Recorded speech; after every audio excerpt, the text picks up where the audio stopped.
আসসালামু আলাইকুম। বিসমিল্লাহির রহমানির রহিম। আরবি 7টি বিষয় জানলে কোরআনকে সহিশুদ্ধভাবে পড়া যায়। তার প্রথমটি হচ্ছে হরুফ। আমরা হরুফ চিনতেছিলাম, তো আমরা আগের ক্লাসে পড়েছি আলিফ, বা, তা, সা, জিম, হা, খ এই পর্যন্ত আমরা শিখেছিলাম। আজকে শিখবো আমরা দাল, জাল, র, ঝা।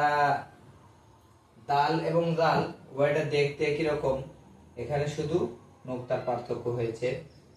দালটা দাল, জালটা একটু নরম হবে।